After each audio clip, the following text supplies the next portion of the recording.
Hey everyone, welcome back to Crypto Cash. Thank you so much for joining me here. Hope you're having a fantastic day. Let's take a quick look here at Bitcoin and see what's going on. Looks like we got some typical dumpage here as soon as the market opens, and obviously probably in light of the FOMC meeting here in just a couple of hours. So please be mindful, market will shift and adjust a lot, likely in the next few hours. So please be very careful in what you do here moving forward. Highly recommend just closing any high leverage positions. If you have low leverage positions, maybe a different story. Obviously, I still recommend maybe waiting on the sidelines. Just generally, that's the idea here today. So if you're new to the channel, welcome aboard. Hope you can learn something. Just quick kudos to our community members here. We got some really sweet trades here. Just a nice Filecoin short, 82% in 6 days. XRP short, 45% in 12 hours. That was a pretty nice trade. And then Fetch.ai, 52% in 7 days. Oh yeah, ICP short, 13 hours, 28%. Keep in mind, these are all shorts here. And pretty obvious the market's going down. So if you're taking longs right now, I would ensure you have triple verification, triple confirmation, which isn't even a thing. I just made that up. But generally speaking, I hope that you are being careful. Okay, so Bitcoin. Let's look at liquidation here, see what's going on. We got same old stuff, nothing too much. There is this concentration about 55K, a lot of late longs, you could say, using low leverage, of course, because if you have a leverage amount at 55,000, it implies you're probably using pretty low leverage, which is good. That's smart. I like that. Those are probably some larger positions, of course, is my speculation, but they're probably longs right around the 60s/60,500 range. And as you can see here, there's more liquidation levels here at about 60,600. All the more reason why 60K will probably be swept. That just kind of feels like it. Again, I've got a different feel for the market than most, just having watched it for so long. I'm not saying that anything's crazy going to happen, but my spidey senses are tingling. Right? If you're familiar with that reference. Okay, so let's double check a few things. So anyways, the bottom could be in. Let's just clarify that here. We got this previous level here, of course. This is a previous week close at 61,600, if I'm not mistaken. In fact, hold on. We're going to zoom out and make sure we double check these things anyways, but let me quickly understand this support level here that we have drawn out. It is right there, about there. Okay, perfect. Okay, let's talk about that here in a minute. In fact, let's go to the monthly first and just quickly clarify a couple things. We're going to shift gears to an older chart and just kind of see where we're at here. So to clarify the way things are right now, we're over 70 on the R side. That's typically a bullish sign. Okay, so the monthly is looking quite strong. There's no other way around it. Money flow index is very high. This is a very lagging indicator here, but generally speaking, we're on the right side of the tracks in every sense of the word. I do not love this monthly candle so far. This is pretty ugly, and if we close at 61K or lower, then we're going to have a pretty ugly gravestone doji candle. So that would be disadvantageous. But the truth here is that this level here at about 61,000, this is basically a previous month close.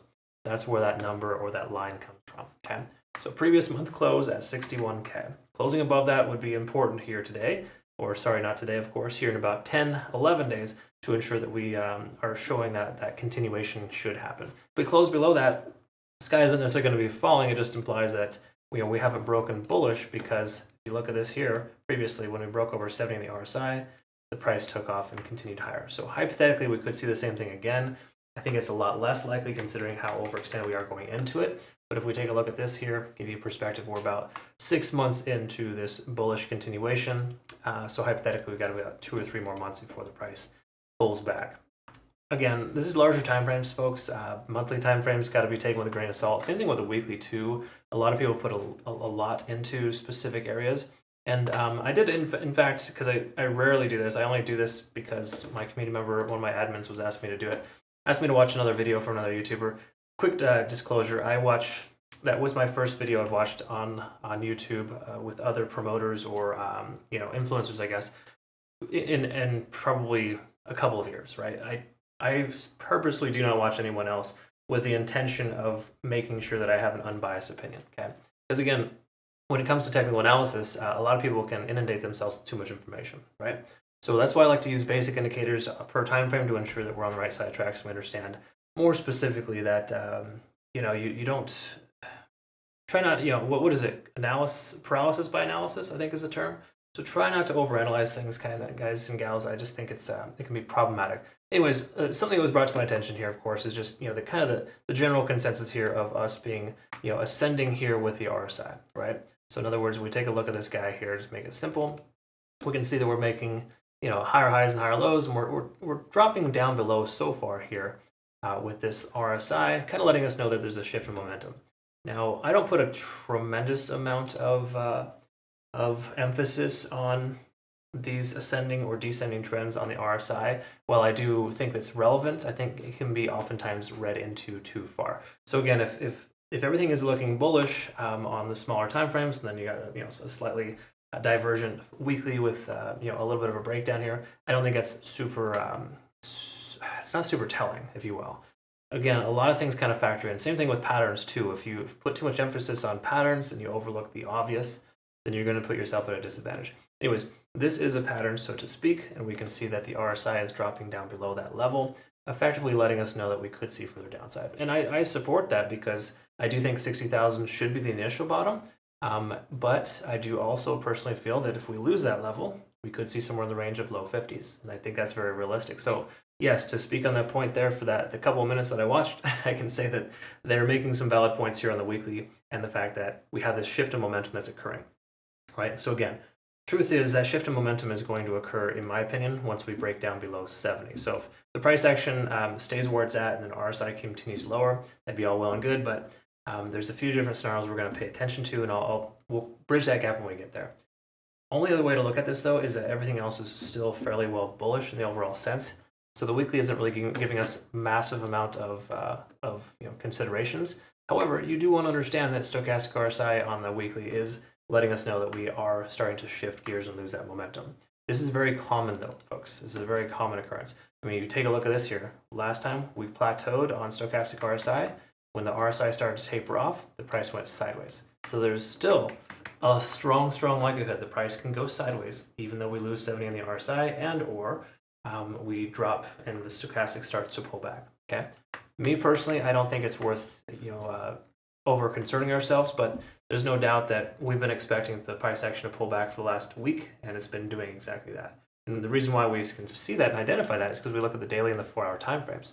Those time frames, to me, are the most important. So let's go ahead and take a quick look here, of course. Now, again, I got a lot of lines in the charts. That's why I leave them here, of course, so we can understand later what those look like. In other words, what are these levels? Well, they are either previous daily, weekly, or monthly candlestick closures. So we got a previous monthly candlestick closure here at 61,600.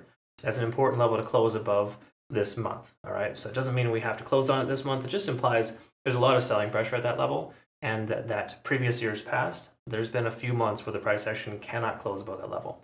So closing above that level this month would be super awesome. Okay. I think that's a good start. 60,000 even, that is also a previous week close if we take a look at the weekly and effectively understand that that is another point of contention. So 60 to 61,500 is a safe presumption on, I wouldn't say security, but it's going to likely act as a support until it doesn't. Okay? I would say closing this month below 60K would imply 51,500 could be the next target. And again, this is the next fib level, but also previous highs that we've marked on the chart previously. So what am I getting at here? I'm pretty much just saying that we got to keep our options open and effectively understand that we could very well get in a position where price action continues lower. I've got dollar cost average limit orders every $500 increments for Bitcoin all the way down to 50K. I honestly hope it happens. But again, alts are going to get damaged pretty heavy, and I'm not really trading alts minus some leveraged shorts. I'm not adding to my spot bag yet because I do feel like alts will probably correct a little bit further. But again, conversation for another day. Either way, taking a look here at Bitcoin, let's quickly clarify a couple things. We lost 20-day SMA. Okay, so let's zoom in and kind of just understand this here. 20-day SMA gone. That really just implies that we want to pay attention here and that the price action could continue lower. Does not mean the sky is falling and that we just set everything on fire and sell our bags. It just implies that we got to be cautious. We are under 50 on the RSI now. This is truly a bearish sign. This to me carries a little bit more weight than losing an ascending trend on the RSI on the weekly. Just straightforward with you. Being below 50 on the RSI on the daily is typically that shift in momentum that you see where the price action will stay in that range for a while. It doesn't mean the price is going to necessarily drop. It just implies that we're probably going to be stuck on sideways for a little while. I think the likelihood of the price action rallying back up to 70K is pretty low right now until A, Bitcoin halving, or B, we get some good news from Fed later today. That literally could happen today. But what I'm getting at here is that we are on this descending trend. It's a lot easier to notice it on the 4-hour time frame, but this descending trend that we're on, we're establishing lower lows and lower highs very consistently. Until we break that trend, we go range bound. we cannot effectively discontinue this downtrend, right? And again, if you watched my Training University videos, you'll know that to shift momentum from a descending trend to an ascending trend, you need to go range bound first, okay? We haven't established range bound activity yet, and we need that. So anyways, long story short here is the daily is still fairly bearish. That's been the common narrative for the last few days, but generally speaking, that's the reason why we're opening and have good 5 or 6 shorts open versus taking any longs. We haven't taken a long in, I think, over a week. And the longs that we took hit their profit target, we got in and got out, right? Because we're using tighter targets, and we're also ensuring that we have made sure that we're using low leverage and low position size. So folks, when you have this acknowledgement of a general bearish trend, right? So I'm not saying that we're going to go to zero, but this bearish trend that Bitcoin is having right now, you got to shift gears a little bit and recognize if you're going to take long positions, they're higher risk. If you're going to insist on a long position, you take tighter targets. You play the field a little tighter. You can be a little looser with your shorts to the downside now because the overall trend is down, right? Again, you got to calibrate. Some people just, I've heard a lot of other communities are getting just absolutely destroyed because they keep taking longs thinking the price is going to keep going up, which it could, right? But if you take a long, you take a conservative long, not an aggressive long, okay? All right, so 4-hour time frame. Where are we at here? Well, let's go ahead and pull up stochastic and double check a couple things. RSI's not looking great either. Anything under 50 on the RSI is a pretty sure sign. This has led me to believe for quite a while that we've been tentatively bearish on Bitcoin ever since Thursday of last week. Okay, so that's pretty much the exact time that we started opening shorts. We started opening shorts, I think, middle to early of last week, and we've taken obviously significant profit on majority of those, right? So like 7 days ago, we took a fetch.ai short, right? Same thing as well with Filecoin, yeah? Again, that's roughly a week ago.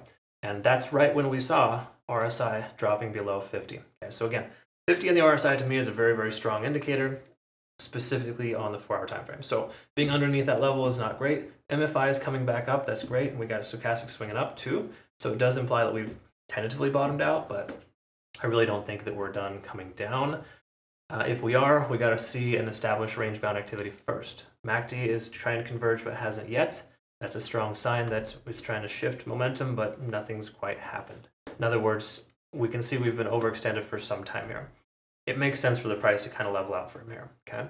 Is it going to continue lower? Larger time frames are kind of implying that we will, but we want to kind of be patient first and see. However, the daily time frame, again, being under 50 on the RSI, and that in combination with the 4-hour time frame, leads me to believe we will probably see a little bit further downside.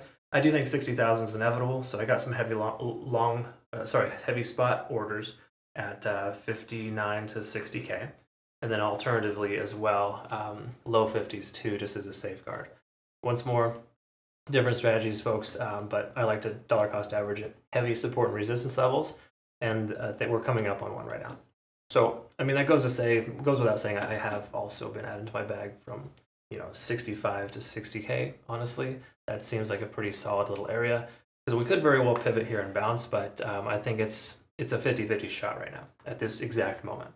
Taking a look at shots, we can see here that lagging spans not free and clear conversion lines intersecting with the baseline, letting us know that if you have a short position open, you probably should have taken profits by now, because we're finding our tentative bottom.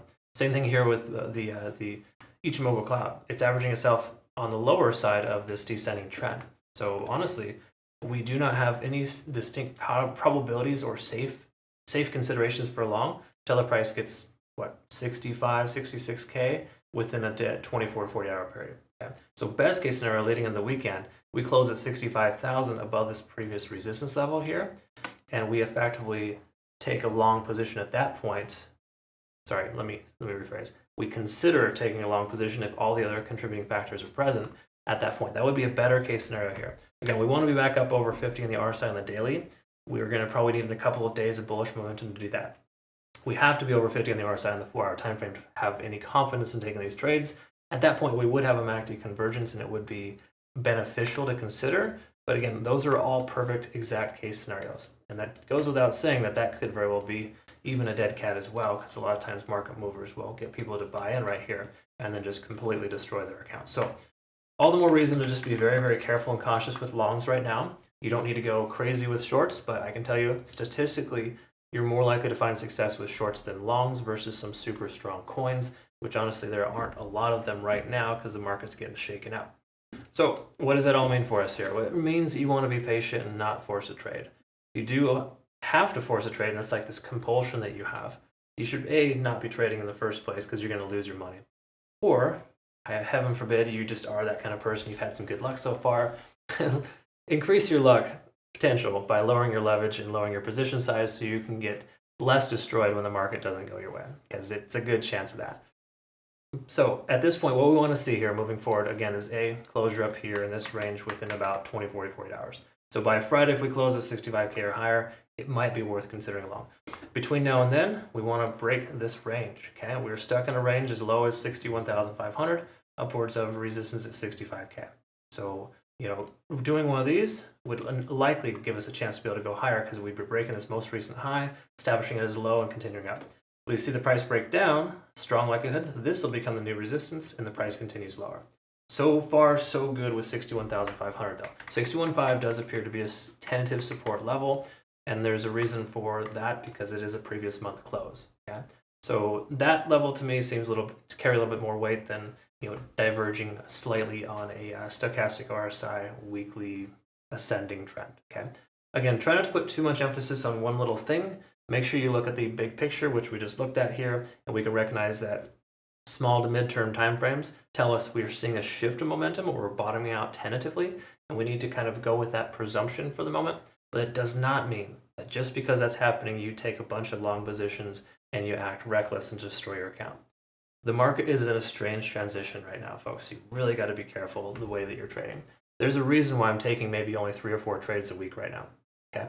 Granted, our success rate is extremely high. It's because I wait for confirmation. And we don't have confirming factors, at least from the look of it right now. Yesterday was also an ugly mess too. So again, while we took some nice profits from our shorts on ICP and XRP, I think it's important to recognize that patience is paramount. Okay. Please recognize that. Okay, I talked too long. I hope you learned something again. Comment below. Please like the video if you could. Obviously, make sure to join Bitunix, Phenomenal Exchange. Link down below if you want some nice rewards to register. No KYC or VPN for them. Phenomenal Exchange. Thank you, Bitunix, and I thank you as well for having a great learning experience here with me and others. I hope you have a great rest of your day. Thanks again for your time. We'll see you next one. Take care.